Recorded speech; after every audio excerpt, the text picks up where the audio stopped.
तो कहने का भाव ये है कि अब एक ही आज के सत्संग में आपको काल का बहुत सा जाल समझ में आओगा, और जिन पूजाओं को हम किया करते थे वो भी एक काल जाल ही आपको स्पष्ट होगा। अब क्या हुआ, पार्वती जी वापस आ गई कैलाश पर्वत पर अपने महल में। उधर से भगवान शिव की बुद्धि खोल दी काल ने, और उसके मन में ये पक्का हो गया कि यह अवश्य परीक्षा लेकर आई है। भगवान शिव ने पूछा कि पार्वती परीक्षा ले आई? तो झूठ बोल दिया पार्वती ने, परीक्षा नहीं ली अविनाशी, परीक्षा में ना गई कितना भी। तो भगवान शिव की वह बुद्धि खोल दी, उसने देखा वो अपनी दिव्य दृष्टि से सचमुच ये जाके आई है। तो भगवान शिव ने पार्वती जी से पति पत्नी का नाता तोड़ दिया, रहते वहीं पर, लेकिन उनसे वो पति पत्नी वाला व्यवहार बंद कर दिया। वो जान गई अपनी गलती से कि मेरी गलती से सारा काम हुआ है। भगवान शिव ने बताया कि आपने मेरी मां का रूप बना लिया, क्योंकि भगवान विष्णु उनके बड़े भाई हैं और लक्ष्मी उनकी विष्णु जी की पत्नी यानी बड़े भाई की पत्नी भाभी मां के तुल्य मानी जाती है। तो उसने कहा कि तूने मेरी माँ का रूप बना लिया, मेरी भाभी का रूप बना लिया, इसलिए तू मेरे लिए पत्नी रूप में स्वीकार्य नहीं रही। तो उधर से पार्वती ने एक दिन देखा, 2 दिन देखा, 10 दिन, 1 साल, वह दुखी होगी। और जब बच्ची दुखी हो जाती है तो कहाँ आश्रय तकती है, अपने पीहर जाती है माता पिता के यहाँ। अब माता पिता के यहाँ गई, लेकिन माता पिता उससे अक्षुब्ध थे पहले से ही। क्यों? क्योंकि उसने अपनी मर्जी से विवाह किया था भगवान शिव से। उसका पिता दक्ष बिल्कुल खुश नहीं था शिव जी से ब्याह करके। अब वो अपनी मर्जी से विवाह करके आई थी, दक्ष दुखी थे उससे। उधर राजा दक्ष ने उसी समय एक यज्ञ कर रखी थी, एक धार्मिक अनुष्ठान कर रखा था अपने घर में।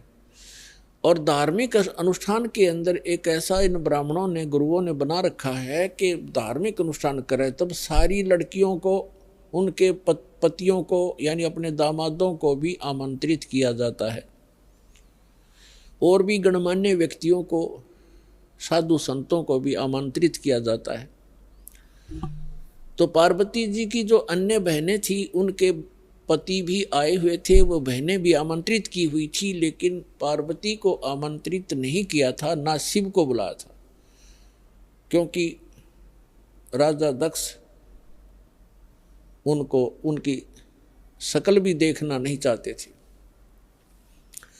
जब पार्वती अपने घर पहुंची तो क्या देखा, वहाँ हवन हो रहा है, यज्ञ हो रही है, और जितने भी रिलेटिव थे सभी आए हुए हैं, सभी बहनों के पति भी आए हुए हैं, और उनके यथाचित उस यज्ञ में आसन लगाए हुए हैं। और प्रतिदिन उनका हिस्सा निकाला जाता था। जैसे ब्राह्मण लोग कहते हैं, आपने देखे होंगे फेरे करते समय का 5 यहाँ धर दे, 11 वहाँ रख दे। तो ऐसे ही किया करते हैं कि इतने रुपए अपने दामादों के रख दो। तो उनका हिस्सा रखा हुआ था प्रत्येक के आसनों के पास। और पार्वती सब पूरे मंडप में घूम के अपनी माँ के पास आ गई, और ना दक्ष उनसे मुख से बोला कि आजा बेटी, और बेटी माँ के पास ही अपना दुख रोया करती है। अपनी माँ के पास जाके कहने लगी, माँ आपने यज्ञ कर रखा है, धर्म यज्ञ कर रहे हो, और हमारे को आपने आमंत्रित नहीं किया। क्यों नहीं किया? और न ही, और ऐसा भी था कि जैसे किसी बहन का कोई पति नहीं आया है, उपस्थित नहीं हो पाया किसी कारण से, तो उसका आसन लगा रखा है और उसके लिए फी प्रॉपर उसका हिस्सा भी रखा हुआ है। तो पार्वती जी ने कहा अपनी माँ से कि आपने ना तो अपने दामाद को आमंत्रित किया, ना मुझे किया, ना उसका आसन लगा रखा है। ऐसा भेदभाव तुमने क्यों किया हमारे से? तब माँ ने कहा कि बेटा बेटी, ना तो तू मानती मेरी बात, ना तेरा पिता मानता। तूने भी अपनी मर्जी से ब्याह किया था, इससे तेरा पिता क्षुब्ध है और ये इस कारण से तुम्हें बुलाया नहीं। तो पार्वती जी ने अपने पिता से प्रश्न किया कि आपने न तो अपना दामाद बुलाया, ना मुझे आमंत्रित किया, क्या मैं आपकी बेटी नहीं? तो दक्ष ने कहा कि मैं ना तेरी सूरत देखना चाहता हूं और ना उस सर्प लपेटे हुए व्यक्ति को बुलाकर अपनी बेइज्जती करवाना चाहता हूं। और आपको किसने बुलाया? यहां पर आप जा सकती हैं। इस अपमान को वो पार्वती सहन नहीं कर सकी और एक बहुत बड़ा हवन कुंड बना रखा था को 7-8 फुट नीचा, और उसमें ये क्योंकि राजा का यज्ञ ब्राह्मण कुंड से अपने घर से डालना था कि घेर कर लकड़ और सोवा बरबर कड़छे घेरे पूरे लोटे के लोटे और डीक पड़े हवन की। तो पार्वती ने कहा कि मैं करवाती हूँ तेरा यज्ञ संपूर्ण। ऐसा क्षुब्ध हुई, इतना गुस्सा मान के, और हवन कुंड में छलांग लगा कर जल गई। जल्दी सी हवन कुंड को बुझाया गया, तुरंत ही उसको निकाला गया, सारा शरीर जल गया, लेकिन अस्थि शेष रह गई, अस्थि पिंजर शेष रह गया। भगवान शिव को पता चला, ये बहुत लंबी कथा है। भगवान शिव ने फिर अपने ससुर का सिर भी काट दिया था, उसने काट दिया था भैरव ने, जैसा भी। तो फिर क्या हुआ कि भगवान शिव जब आए तो उसने उस पार्वती के कंकाल को, जो केवल अस्थि पंजर था पूरे बॉडी का, उसको पार्वती जान के मोहवश इतना अंधे हो गए और उसको सीने से लगाकर 10,000 वर्ष तक पार्वती पार्वती करते फिरते गए रहे।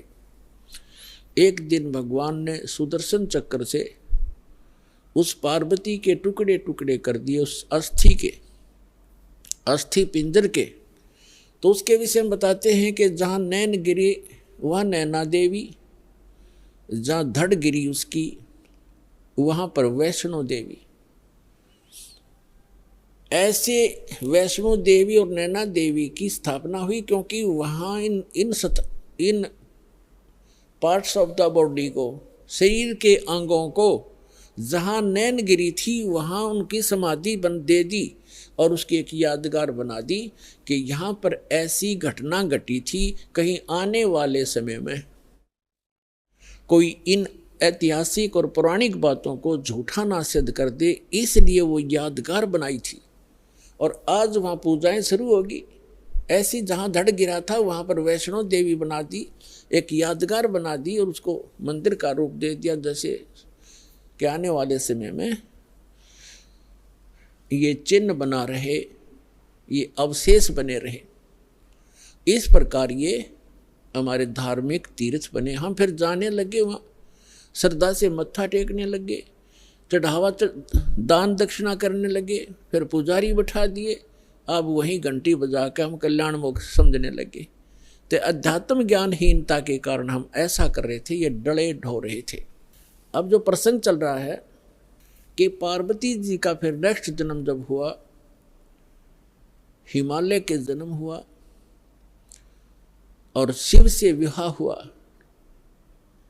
और भगवान शिव क्या करते थे कि जितनी बार भी पार्वती की मृत्यु हुई, उनके कंकाल को यानी रूंड को, इस हड्डी के सिर के ऊपरले हिस्से को वो निकाल लेते थे और उसको एक धागे में डाल करके रखते थे, ताकि वो गिनती करते थे कि कितनी बार इसकी मृत्यु होगी। 107 कंकाल सिर के भगवान शिव ने टांग रखे थे डोरी में, रस्सी में। और पार्वती पूछा करती थी कि ये क्या है, तो शिव जी टाल मटोल कर दिया करते थे कि ये मेरा कुछ अपना अनुष्ठान है, तू मत बोल। भगवान शिव ने बहुत बार पार्वती जी से कहा था कि आप भक्ति किया करो, देखो मैं भी करता हूं। तो पार्वती जी कहा करती थी कि मुझे तो भगवान मिल गए हैं, आप देवों के देव महादेव हो, मुझे क्या जरूरत है भक्ति करने की। भगवान शिव बहुत समझाया करते थे कि जीव को भक्ति अवश्य करनी चाहिए, साधना करनी चाहिए, उस परमात्मा की भक्ति करो। लेकिन पार्वती का गला या बात उतरा नहीं करती। पुण्यात्माओं, जिस प्राणी को सुख गणा है वो सुख इस प्राणी का महादुश्मन है। कबीर साहब कहते हैं, सुख के माथे पत्थर पड़ो जिसते नाम हृदय ते जावे, और बलिहारी व दुख के जो पल पल नाम रटावे। तो पार्वती को इतना सुख था, सभी देवी देव हाथ जोड़ा करते थे और सर्व ऐश्वर्य उपलब्ध थे, तो उसने क्या जरूरत थी भक्ति करने की। तो इसलिए भगवान शिव के पास जो मंत्र था वो स्वयं जाप करते थे, वो पार्वती जी को मंत्र बताया नहीं। एक दिन भगवान शिव सैर सपट्टे को गए हुए थे बाहर, पीछे से नारद जी आ गए और नारद जी बोले कि हे माता, आप जन्म और मरण के दुख को सहन कर रही हो और आपके घर में एक ऐसी अनमोल वस्तु है जिसके सेवन करने से आपका ये जन्म और मृत्यु मिट सकता है। तो पार्वती जी ने पूछा कि भाई नारद, ऐसी कौन सी वस्तु है, मुझे तो मालूम नहीं। उस नारद जी ने बताया कि आप भगवान शिव के पास एक मंत्र है, अमर मंत्र, और वो किसी को नहीं बताते और स्वयं मंत्र का जाप करते हैं, जिस कारण से वो अमर हैं। और उस मंत्र के अभाव से आप जन्म और मृत्यु को प्राप्त होते रहते हो। आपका 108वां जन्म है और भगवान शिव कांस्टेंट चल रहे हैं, और ये जितने भी ये कंकाल टंगे हुए हैं सिर के रूंड तेरे, ये आपके हैं। आप 107 बार मर चुकी हो, 107 बार ही आपने भगवान शिव को ही वर रूप में चुना है। 107 जन्म आपके हो चुके, 108वां चल रहा है। तो पार्वती जी का यह बात खटकेगी कि सचमुच ये मेरे ही सिर हैं, अगर आपके ही है ये। लेकिन ये बात गले नहीं उतरे कि भगवान शिव के पास ऐसा मंत्र और मुझे ना दिया हो, मुझे ना देवे, क्योंकि वो मुझे बहुत प्यार करते हैं, मेरे लिए वो सर्वस्व सौंप सकते हैं, सब कुछ दे सकते हैं। ये नहीं हो सकता नारद जी। नारद जी कहने लगे कि देख ले माता, अभी तक आपने उनको एज ए हस्बैंड ट्रीट किया है, एज ए गॉड ट्रीट नहीं किया। अभी तक आपने उसको पति रूप में व्यवहार किया है, आपने उनको भगवान नहीं समझा। और जब तक आपके हृदय में यह डिमांड नहीं होएगी, गुरु जैसे गॉड गुरु जो होते हैं वो भगवान के तुल्य ही माने जाते। तो भगवान शिव उस समय इस मंत्र के प्रदान करने वाले गुरु थे। तो नारद जी तक कह कर चले गए। अब पार्वती की नींद हराम होगी कि भगवान को आने दे, और मुझसे कोई अवश्य कोई ऐसी गलती बनी है जो ऐसी वस्तु को मुझसे छुपा रखा है, मैं अवश्य अभाग्नि कोई गलती कर रही होंगी। एकदम नम्रता आई। पहले तो पार्वती जी जैसे पति पत्नी बोलते हैं ऐसे बोला करती थी, और उस दिन आते ही चरणों में दंडवत प्रणाम किया और पैर पकड़ के रोने लगी। भगवान शिव ने पूछा कि किसने क्या कह दिया आपको, क्यों रो रहे हो, बताओ मुझे एक बार। तो पार्वती ने कहा कि आपके रहते मुझे कौन क्या कह सकता है, लेकिन मैं बहुत निकम्मी हूँ कि मैं ऐसी कोई गलती कर रही हूँ जिस कारण से आपने मुझसे एक अनमोल वस्तु छुपा रखी है। और मैं तो बालक हूँ, आप तो भगवान हो, बालकों की गलतियाँ माफ़ किया करते, मैं तो बालिका हूँ आपके सामने। और मुझे क्षमा करो, मुझसे कोई ऐसी गलती हुई। आपके पास एक अमोघ मंत्र है जिससे मेरा कल्याण हो सकता है। और तब भगवान शिव ने पूछा, भगवान शिव ने सोचा आज या कौन सा स्टेशन पकड़गी, या तो कदे भी इस बात के निकट भी नहीं थी, ना ऐसा मैंने कदे भाव देखा, ऐसी विनम्र नहीं देखी। तब उसने कहा कि तुझे कौन ऐसा भगवान मिल गया जो तेरी बुद्धि बदल दी। ये तेरे सतर का ज्ञान नहीं पार्वती, तेरी बुद्धि को मैं खूब जानता हूं। तब पार्वती जी ने कहा कि नारद जी आए थे, उन्होंने मुझे बताया है कि ये जितने भी ये कंकाल टंगे हुए इस माला में, ये मेरे सिर के, मेरे मुंह के रुंड, ये मेरे ही बताए हैं। मैं 107 बार मर चुकी हूं और आपको ही पति बनाया है मैंने। हे भगवान, क्या मैं मरती थी, आप मुझे कितना प्यार करते हो, और ये जब मैं मरती थी तो क्या आपको दुख नहीं होता था, और फिर भी आपने मुझे वह वस्तु नहीं दी जिससे मैं आपके जीवन तक तो जीवित रह सकती थी, इस मंत्र से, ऐसा बताया है। तो भगवान शिव ने कहा कि सचमुच ये सब सिर तेरे ही हैं और गिनती के लिए रखे हुए हैं ताकि तेरी बुद्धि ठिकाना आ जा, इसलिए रखे। और ये दिन आ गया आज। तो परमात्मा ने, भगवान शिव ने कहा कि आज तक मैं तेरी मृत्यु के उपरांत मैं कितना दुखी हुआ करता, वो तो मेरा मन जाने। जैसे उन्होंने बताया कि एक बार राजा दक्ष के यहाँ तू मृत्यु को प्राप्त हुई थी और तेरे उस अस्थि पिंजर को लिए मैं 10,000 वर्ष तक सीने से लगाए फिरा करता। मैं इतना पागल की तरह तेरे ऊपर आसक्त था, तेरे वियोग में मैं इतना दुखी होता था, और फिर भी मैं आपको, पार्वती ने कहा कि फिर भी आपने मुझे ये मंत्र क्यों नहीं दिया जिससे मैं मरती नहीं और आपके साथ ही रहती। तब भगवान शिव ने कहा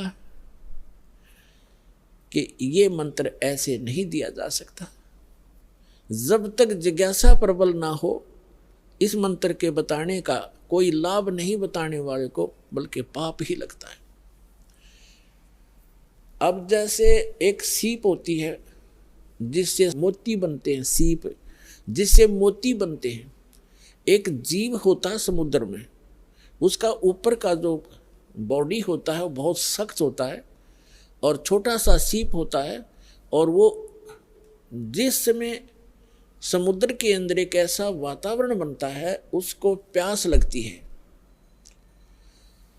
और वो समुद्र के जल को ग्रहण नहीं करती, वो ऊपर आ जाती है सतह पर, पानी के ऊपर की सतह पर।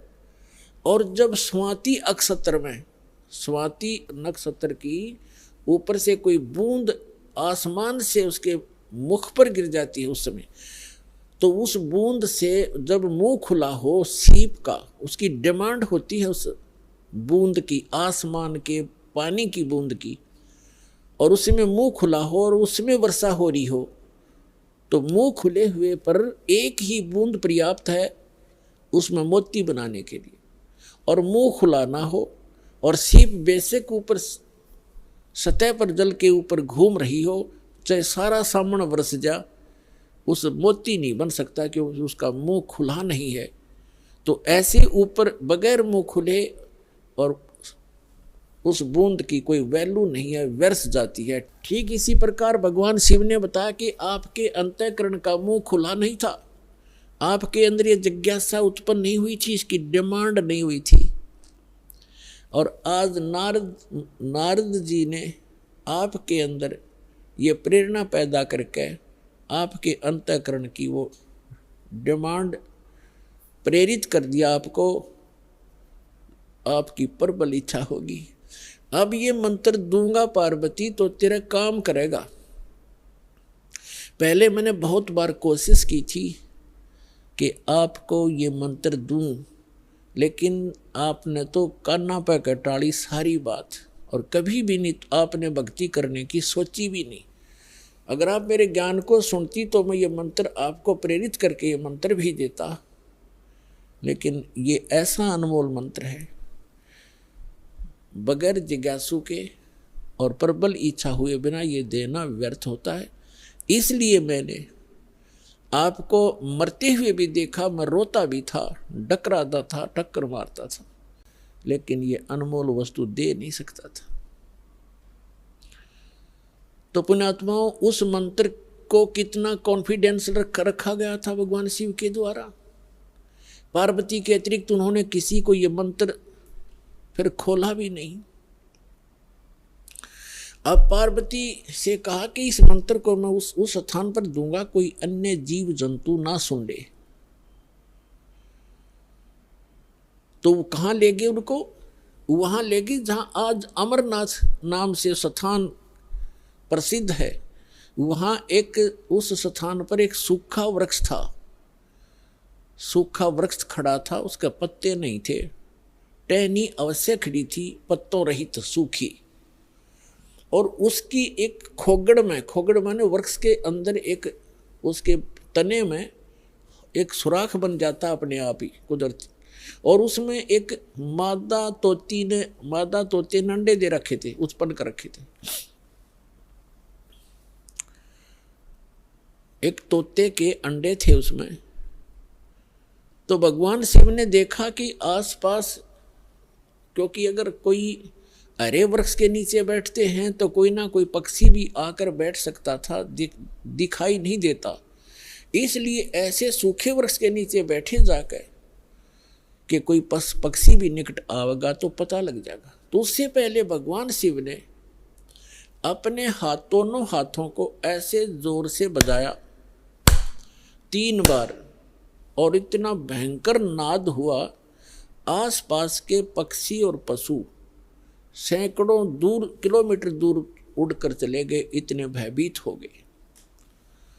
और जो अंडे थे वो भी बच्चे बनकर उड़ गए। एक अंडा वो खराब था, डिफेक्टिव था, वो वहां रह गया। अब